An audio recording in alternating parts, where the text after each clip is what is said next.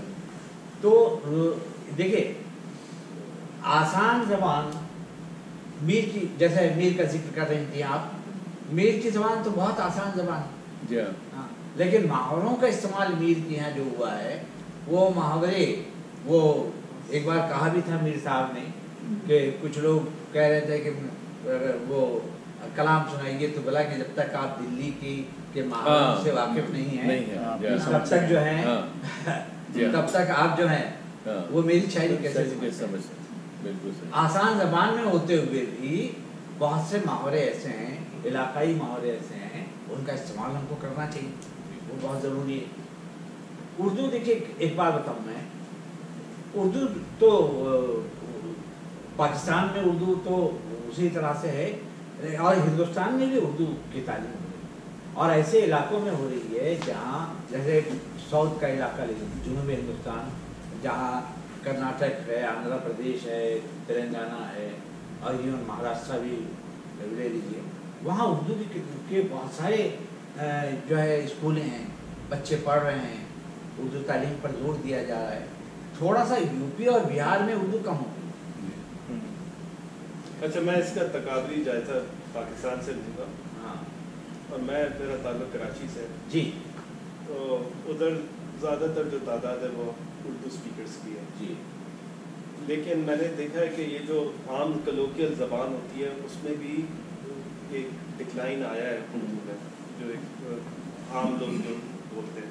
اور جہاں تک ادب کا سوال ہے, میرے خیال سے پنجاب کی جو کنٹریبیوشن ہے ٹورڈز پوئٹری اینڈ نثر, آپ سعادت حسن منٹو پارٹیشن کے بعد اسپیشلی بٹوارے کے بعد اگر آپ دیکھیں جو ترقی پسند شعراء جتنے بھی آئے اور ترقی پسند سے کو بالا تر رکھے, جیسے منیر ہے وہ ہی واز اے ٹرو پوئٹ, ان کا جو وہ اپنی امیجنیشن میں رہتے تھے. تو اسی طریقے سے جو جن کا اثاثہ ہے انہوں نے وہ اس کو اتنا خیال نہیں رکھا, بلکہ پنجاب نے آئی تھنک زیادہ کنٹریبیوٹ کیا after at least post partition.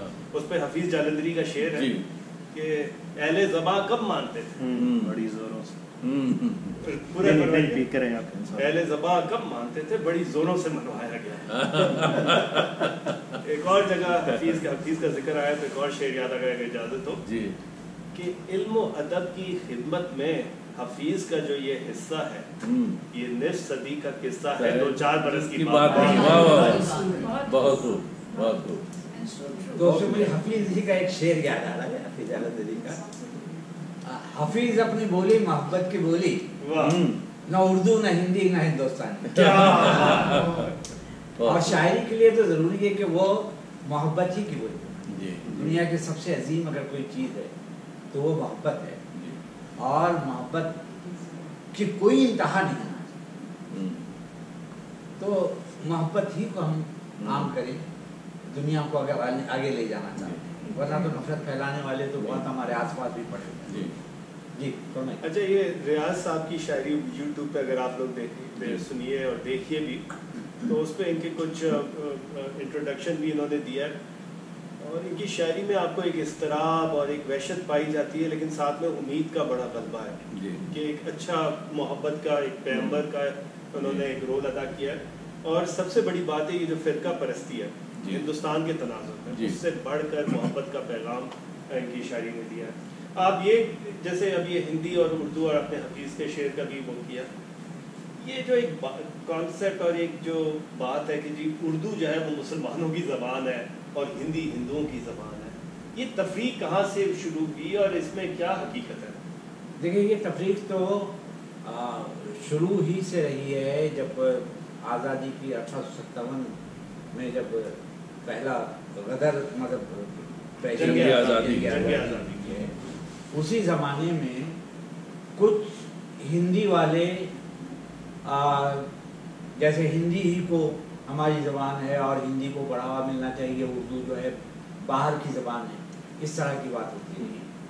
تو جب اس طرح کی بات ہونے لگی تو لیکن اس وقت جو ہے بہت سارے ایسے لوگ تھے جنہوں نے یہ کہا کہ بالکل ایسا نہیں ہے، بلکہ کھڑی بولی سے دونوں زبانیں آئی ہیں اور دونوں، ایون مولانا آزاد نے بھی کہا تھا کہ اردو اور ہندی دونوں جو ہیں دو آنکھیں ہیں اس طرح سے. اور اگر ہم دونوں زبانوں میں سے کسی ایک زبان کو ختم کرنے کی کوشش کریں گے تو ہماری زبان بھی زندہ نہیں رہے گی، کیونکہ آپ اردو اور ہندی کو الگ کر ہی نہیں سکتے. تو ہندوستان تو چھوڑیے، پاکستان میں الگ نہیں کر سکتے. نہیں تو اس کا میرا سوال یہ تھا کہ اس کا مذہب سے تعلق کیا ہے؟ لیکن زبان کا تعلق مذہب سے تو ہوتا ہی نہیں. پہلی بات تو یہ ہے زبان تو زبان ہوتی ہے.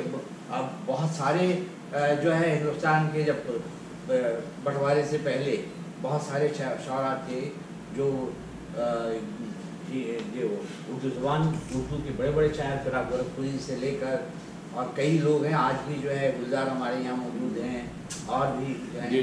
تو یہ اس کا کوئی تعلق اس طرح سے مذہب سے نہیں. لیکن ہوا کیا ہے، آزادی کے بعد، بٹوارے کے بعد، ایک تو بٹوارا، وہ تو اس پر بات کریں گے بعد میں، بٹوارا بہت ہی غلط میں مانتا ہوں اس کو. اس سے 10 لاکھ لوگوں کی جانیں گئی اور کئی یہ تمام چیزیں. لیکن بٹوارے کے بعد جب پاکستان میں اردو کو سرکاری زبان بنایا گیا اور جب پاکستان میں سرکاری زبان بنایا گیا تو ایک طرح کا ہندوؤں اور مسلمانوں، ہندی اور اردو والوں کے بیچ میں ایک کمپٹیشن بھی ہونے لگا. ارے بھائی پاکستان بن گیا، مسلمان تو اردو کو ایک اس طرح سے باتیں ہونے لگی. لیکن آپ اس کو اس طرح سے دیکھیں کہ دونوں اردو جو ہے ہندوستان میں بھی اسی طرح مقبول رہی. اور لیکن ایک فرق ضرور پڑا ہے. اس میں فرق یہ ہے کہ ہندوستان میں مسلمانوں کی تعداد بہت زیادہ تھی جو اردو پڑھ رہی تھی. اور دوسری چیز یہ کہ مدرسے کی جو تعلیم ہے، مدرسے میں اردو پڑھائی جاتی ہے یا عربی پڑھائی جاتی ہے، اس وجہ سے بھی اردو بولنے والے زیادہ سے زیادہ مسلمان ہو گئے. اس سے ایک نقصان کی طرف میں آپ کو لے جا رہا ہوں کہ ایک نقصان یہ ہوا اس بات سے کہ اب اردو اخبار، پہلے سکھ بھی اردو اخبار پڑھتے تھے، ہندو بھی بہت سارے تھے اردو اخبار پڑھتے تھے، لیکن بعد میں اردو پڑھنے والوں کی تعداد، اردو لپی کے طور پر، اسکرپٹ کے طور پر اردو پڑھنے والوں کی تعداد وہ اس میں زیادہ تر اکثریت مسلمانوں کی رہی. اب مسلمانوں کی رہ گئی تو ایک نقصان بہت بڑا یہ ہو گیا کہ اخبار والوں کو تو پیسہ کمانا ہے، ٹی وی والوں کو پیسہ کمانا ہے، تو ان لوگوں نے مسلمانوں ہی کو ٹارگیٹ بنایا اس بات کا کہ بھائی ان کے جذبات کی بات کرو، اسلام کی بات کرو اور ساتھ ہی ساتھ جو ہے کچھ ایسی جذباتی باتیں کرو تاکہ ہمارا اخبار زیادہ سے زیادہ بکے. اس سے جو مسلم فرقہ پرست لوگ تھے، یا کیونکہ مسلمانوں میں جذباتیت ویسے بھی بہت زیادہ ہے، تو جذباتی قسم کے لوگ تھے ان کے لیے بڑا مسئلہ اخباروں کے ذریعے، کتابوں کے ذریعے ملنے ہے. اس سے نفرت پیدا ہوئی. تو اس طرح سے سمجھیے کہ اردو، اور کچھ لوگ کہنے بھی لگے کہ اردو مسلمانوں کی زبان ہے. ابے زبان دنیا کی کوئی زبان کسی ایک مذہب کی زبان ریاض صاحب آپ اس میں انگریزوں کا کیسا کردار دیکھتے ہیں؟ یہ کہا جاتا ہے کہ یہ بیج تو انہوں نے ہی بویا تھا الگ الگ کرنے کا، جس کو پھر فرقہ پرست انتہا پسندوں نے پروان چڑھایا بعد میں. جی ہاں، انگریزوں نے کوشش یہی کی کہ زبان کے نام پر ہندوؤں اور مسلمانوں کے بیچ میں اردو اور ہندو کو لے کر کیا، اور ان کے ایسے لوگ بھی تھے دونوں زبان میں لوگ بھی ایسے تھے جو ایک طرف جو ہے وہ بولے کہ ہندی ہی ہمارے ہندوستان کی زبان ہے اور اردو ہندوستان کی زبان ہے، یہ تو باہر کی زبان ہے. ارے بھائی کھڑی بولی سے جب دونوں زبانیں آئے ہیں تو اس کو یہ تو سرحدیں جو ہوتی ہیں امین صاحب، سرحدیں جو ہوتی ہیں وہ زیادہ مانی رہے سے وہ سیاسی گیم ہوتا ہے، سیاسی کھیل ہوتا ہے. ہندوستان پاکستان سرحد بٹوارا تو ہو گیا، لیکن آپ تہذیب کو کیا کریں گے، کلچر کو کیا کریں گے، زبان کو کیا کریں گے؟ زبان وہاں بھی زندہ ہے، ہندی پاکستان میں بھی زندہ ہے، بولی کے روپ میں کیوں نہ زندہ ہو، شاعری ادب کے نام پر کیوں نہ. اتنے آسان زبان میں پاکستان میں شاعری اب بھی ہو رہی ہے، کتابیں ناول لکھے جا رہے ہیں. انتظار حسین کی پوری جو نثر ہے انتظار حسین کی، اور ان کے ناول ہوں یا کہانیاں ہوں، اس کا بیس جو ہے وہ ہندو میتھولوجی ہے. آپ اس کو آپ بٹوارا تو سارا سیاسی بٹوارا ہے اور نفرت پھیلائی جا رہی ہے. اور دوسری بات کیا ہوتا ہے کہ کچھ علماء بھی کوشش کرتے ہیں، پاکستان کے کچھ علماء ہوئے، ہندوستان کے کچھ مولوی ہیں، وہ اس طرح سے کو تو بڑھاوا دے رہے ہیں، ورنہ تو یہ ایسی کوئی بات ہی نہیں ہے. اچھا، ایک انٹرسٹنگ پوائنٹ میں کروں گا کہ پچھلے چند سال میں لگ بھگ 5 سال میں ایکچولی ایسا لگتا ہے کہ جیسے اردو کی نشاط ثانیہ ہو رہی ہے، جیسے ریختہ کے پروگرام ہوتے ہیں اس میں ہزاروں کا مجمع ہوتا ہے اور لوگ انجوائے کر رہے ہوتے ہیں، اس میں ہر عمر کے لوگ ہوتے ہیں، ہر قسم کے لوگ ہوتے ہیں، اور وہ بڑھتا چلا جا رہا ہے. بالکل. اور تھینکس ٹو سنجیو سراف صاحب جنہوں نے کہ یہ بیڑا اٹھایا اور اپنی والدہ کے ہوتا اس کو پورا کیا، اور کہاں سے کہاں، اور اب ہر کتاب کوئی ریفرنس چاہیے ہو اس میں ڈالتے ہیں، اور نہیں بڑا کام ہے، بہت بڑا کام ہے، اور اس سے میرے خیال میں بہت فرق پڑا ہے. بالکل. اب وہ دیکھیے جیسے آخری غزل پڑھنا چاہ رہے ہیں ارشاد، اور اس کے بعد پھر انشاءاللہ یہ ایک دو چار شعر ختم کرنا ہی. جی جی جی. ایک غزل ہے مطلب ہے غزل کا، ادھر ہم ہیں ادھر ہوتے ہوئے بھی، ادھر ہم ہیں ادھر ہوتے ہوئے بھی، بیاباں میں ہیں گھر ہوتے ہوئے، گھر ہوتے ہوئے، نظر رکھتے ہیں اس کے ہر ادا پر، نظر رکھتے ہیں اس کی ہر ادا پر، بظاہر بے خبر ہوتے ہوئے. نظر رکھتے ہیں اس کی ہر ادا پر، بظاہر بے خبر ہوتے ہوئے بھی، میرے ہی گھر میں رہنا چاہتی ہے، میرے ہی گھر میں رہنا چاہتی ہے، محبت در بدر ہوتے ہوئے،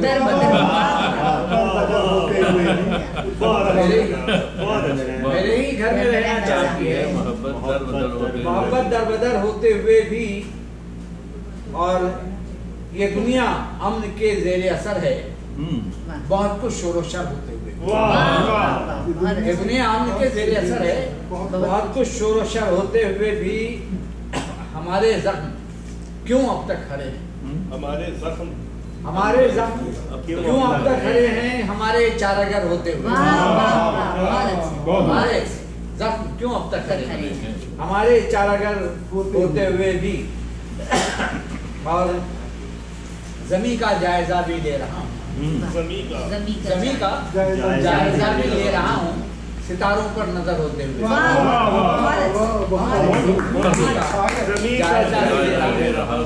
ستاروں پر نظر ہوتے ہوئے. آج کی جو محفل ہے آپ حضرات کا بالخصوص ہمارے معزز مہمان ریاض رحیم صاحب کا بہت شکریہ، اور آپ حضرات کا شکریہ کہ آپ لوگوں نے وقت نکالا۔ اختتام سے پہلے میر کا ایک چھوٹا سا شعر، اور سب آپ لوگوں کو میں یہ شعر ڈیڈیکیٹ کرتا ہوں کہ مت سہل ہمیں سمجھو، پھرتا ہے فلک برسوں، مت سہل ہمیں سمجھو، پھرتا ہے فلک برسوں، پھر تب خواب کے پتلوں پردے سے انسان نکلتے ہیں، تب خواب کے پردوں سے انسان نکلتا ہے۔ بہت شکریہ۔